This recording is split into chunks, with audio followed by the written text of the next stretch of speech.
Hey everyone, my name is Montana from astrologyforbabes.com, where we talk about astrology, astrocartography, and other topics related to spirituality to enlighten today's curious minds. I do offer readings, so feel free to check the link in the description box for more information on that. But today I'm here to talk to you about Mercury lines in astrocartography.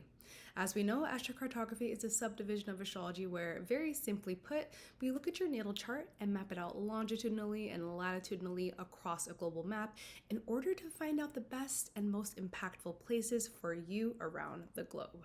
Astrocartography can help answer questions like, will the energy of that area be supportive towards helping me start a family, or growing my community of girlfriends, or even finding a place that's best suited for a tech startup? Or instead, will you be actively working against energies that are objectively difficult or destabilizing or isolating based on your particular natal chart, and what to do about it? It's important to remember with astrocartography, when looking at planetary lines like a Mercury line, it's really only scratching the tip of the surface or the iceberg as far as accurately predicting what energies a location is likely to have in store for you. And to be truly accurate, in addition to checking out your planetary lines, you want to employ more techniques to look at your map through different lenses. You're going to want to look at the condition of your natal chart. You're going to want to look at your relocated chart for the area, and you may even want to look at local space lines, current astrological transits with the outer moving planets, etc., etc. But if you're looking to simply understand Mercury lines, this video is an excellent place to start, so let's get into it. So we're going to begin by talking about Mercury in astrology, because so much of astrocartography starts and ends with astrology. So in astrology, Mercury represents kind of a lot of different topics. It most commonly represents communication, thought, intellect, the way we take in information, and the way we relay information to others. Also, more modern forms of technology where information is dispersed is also represented by Mercury as well. So that means social media, websites, podcasts, YouTube channels. So Mercury also represents early childhood education, so like when you're in elementary school, and the friends you make during that period of your life. It can also represent your neighborhood, the local businesses that you frequent every day, where you go to grab a burger, or the restaurant owner who knows your face, the bank you go to every week. It's the route that you take on your morning walks. It's really like your local community and your local neighborhood. And like one of my favorite astrologers said, which I think she actually heard it from a different astrologer, but her name is Lori Lothian. So she says that it's the fishbowl in which you swim, right? So Mercury also represents the car that you drive. It represents anything that you do with your hands. So being a massage therapist, or being a nail technician, even working with clay, although that's also very Taurasian as well. Mercury also governs mercantile, so trade back in the day, and today's mercantile is more so known as sales, so selling. Being a car's salesman, this is a very mercurial thing. These are also topics that are related to the third house in astrology, because Mercury is the planet that is associated with the third house. Okay, so did I cover all of Mercury's significations? I feel like I did. That is the gist of Mercury in astrology.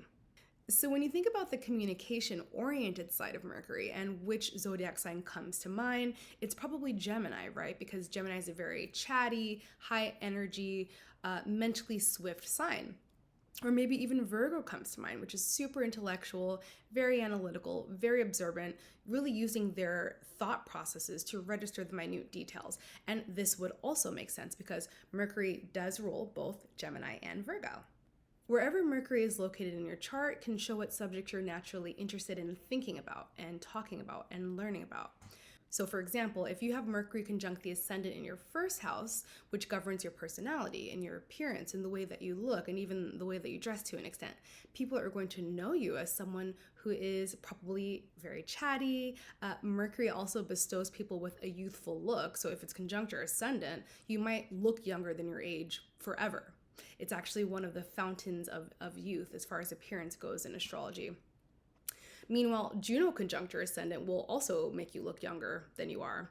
I have that. You would actually never guess how old I actually am, but I will tell you that it's far older than you would ever imagine. But anyway, Mercury in your 8th might give you a natural inclination towards learning about 8th house topics. So astrology, the occult, finance as it relates to loans and mortgages and other people's money, intimacy. So a lot of sex therapists could have Mercury in the 8th house.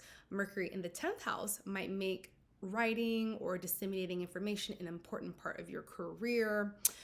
Saturn conjunct Mercury in the third could give you delays in speaking or learning because of Saturn's restrictive energy being applied to Mercury, which is all about communication, and sitting in the third house, which is also actually about communication, intellect, early childhood experience, etc.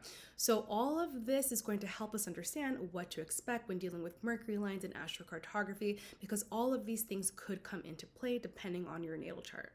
So now let's talk about the general themes which are likely to become highlighted in a person's life when they are on a Mercury line.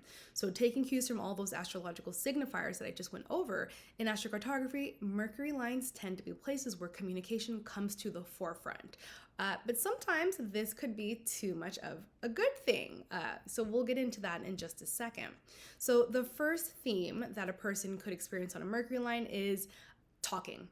On a Mercury line, words are going to become very important, and this could be through conversation, or, so you might meet a lot of new people and have conversations with them on a Mercury Venus Piran, or where a Mercury line crosses with a Venus line, which is also known as a crossing point. These conversations could be quite pleasant, or you might specifically be meeting a lot of women, because women is a very Venusian topic.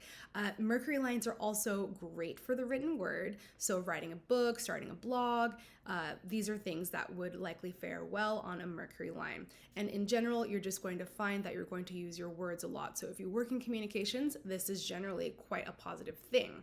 Another common theme that comes into play on Mercury lines is that of increased mental activity. So your mind might be on fire. You might be super curious about a lot of different topics, and you might have the compulsion to learn about them. This is more likely to be a light, more superficial interest, like dabbling in this new topic and learning a little bit about that new topic, instead of diving deep into a new topic, unless you're on a Mercury Pluto Piran, for example, because that Pluto will intensify and bring an element of obsession into your learning experience. The mental activity is going to be more like a Gemini. So think about the Geminis that you know. They're clever, they're bright, they're light on their feet. That's the type of energy that's going to be more abundant on a Mercury line. So yes, you might find that your mind is a little bit brighter and more lively and more curious and more active. But this increased mental activity may not always feel so positive, right? So it can sometimes manifest as anxious energy or the inability to quiet your mind, especially if you're already prone to anxiety or prone to feeling like this. You could find that a Mercury line really activates your mind in a way that isn't so pleasant. Another theme you're likely to experience on a Mercury line is busyness. Okay, so Mercury in ancient Roman mythology, who was actually named Hermes in ancient Greek mythology, was known to have wings on his feet. He was always on the go. He was a messenger god. He was delivering messages. He was watching over travelers as they moved from locale to locale. He was watching over merchants as they made their trades. So merchant, Mercury, mercantile, you can see that common origin in that name. So he was fast, he was fleet-footed, he was moving, he was shaking. So you might find that on a Mercury line, you're kind of busy, but more so in the running over here, stopping over there, dropping this thing at that place type of way, like errands, little short tasks that take bursts of energy as opposed to long sustained effort. This might be one of the more predominant energies that you experience on a Mercury line. So in general, the three major themes that you're likely to experience when on a Mercury line in astrocartography is communication, increased mental activity, and being a little bit busy.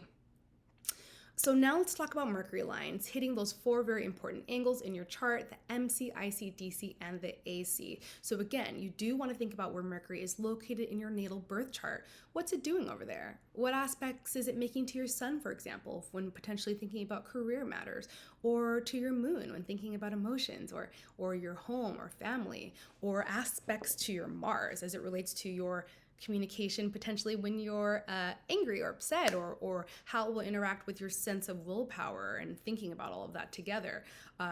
So all of those things will help you get a better idea of how Mercury line energy will play out for you personally based on your natal chart. So please leave me a comment. Let me know your thoughts. Let me know what comes up for you. Have you been to one of your Mercury lines? Do you live on a Mercury line? Do you find that communication rules your world? Do you meet a lot of new people? Are you busy? I would love to hear about your experience, because that is one of my favorite things about working with clients, is hearing their personal experiences. So before we get started, I do get this question a lot about if you have to live directly on a Mercury line in order to feel its influence. And the answer is no. You can actually be about 100 miles in either direction of the line and still be within its area of influence energetically, okay? So let's go ahead and start with the Mercury MC line. So in your personal natal chart, your MC or midheaven is the most visible point in your chart, and it can show your professional persona and how you're perceived in the world from a career standpoint or your professional brand, if you will. So Mercury MC lines are going to bring this theme of communication to your public persona, to your career. So if you are a writer, a podcaster, a YouTuber, someone who works in sales or marketing or even in corporate communications, or if getting your point across clearly and succinctly is an important part of your success, then you might find that Mercury MC lines are quite supportive of these things. You might find that it's easier to land jobs where you'll need to be talking. So like working as a tour guide, for example, or where writing or scheduling is important, like being an executive assistant. If being fleet-footed and mentally agile is an area that you want to grow into, then you'll enjoy a Mercury MC line as well. They are also great places to work with your hands. So again, massage therapists or anyone who relies on dexterity within their fingers, Mercury MC lines would be great. For whatever reason, like jewelers is coming to mind, which really, you know, that dexterity of the fingers and also selling the jewels and the jewelry, that's that mercantile aspect, right? So very specific use case, but that's an idea of what type of career would be very nicely supported on a Mercury MC line. So in summary, I would say that on a Mercury MC line, your profession is likely going to take on a communication-oriented slant, or you'll just in general be encouraged to develop your communication skills on a Mercury MC line. So Mercury IC lines. Mercury IC lines typically mean that a person's home, the four walls that they live in, or their family life is going to receive a burst of energy, mercurial energy, okay? So we may see that the home becomes a chatty, lively place. It could be an energetic place where you're dropping the kids off at practice or stopping to grab a smoothie before heading to yoga. It could be a little chaotic, the energy in the home. We also, of course, see a lot of communication from the home on a Mercury IC line. So calling family on the phone, starting a group chat with family, or writing, right? So starting that blog, starting that podcast, starting an online store because Mercury does govern mercantile. Working from home in marketing or communications, talking about homes, selling homes. So real estate also is quite well supported on a Mercury IC line, being a realtor, being a broker, that type of thing. So in summary, Mercury IC lines make the home a very lively place with lots of communication with family or via the written word or via the airwaves. So Mercury AC lines. Mercury AC lines are probably the most difficult Mercury line. Here, you're going to begin to embody those mercurial energies that we talked about earlier. So your mind is going to be on fire. It's kind of like having a Gemini Sun and a Gemini Mercury, or a third house stellium in an air sign.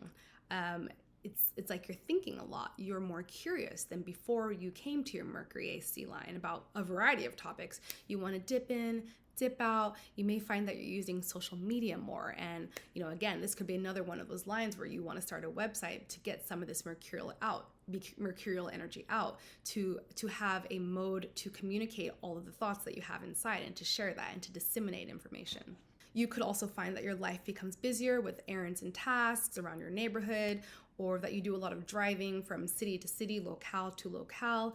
Because AC lines do have to do with the body in astrocartography, you could find that you are experiencing an excess of mental energy, like your mind is racing too much, and potentially if you're someone who suffers from anxiety already, you might want to watch that when you're on your Mercury AC line. So make sure that you're employing lots of calming activities, centering activities like yoga, meditating to help quiet your mind so that you can counteract some of that energy. So on a Mercury AC line, you are likely to be buzzing mentally, sometimes to excess, and you're likely to communicate more and maybe even find yourself running around your neighborhood more. And lastly, let's talk about Mercury DC lines. So on a Mercury DC line, these chatty, energetic energies are going to be brought to your one-on-one relationship. So you are going to be talking a lot to people. If you work in sales where contracts are key, this is also phenomenal energy for those types because Mercury does govern like contract work. This is also a great place to make friends. So for networking or for getting out there into the community and establishing yourself as a friendly person, this is a great area for that. You could also find yourself having conversations that leave you feeling like, oh, okay, I just learned something new and I loved that. So educational and interesting conversations could be a theme as well. You could also find yourself attracting chatty people, even if you are not stepping into that energy as much yourself. So Mercury, another thing about Mercury, Mercury is not particularly feminine or masculine. Like, the moon, Venus, very, very feminine energies.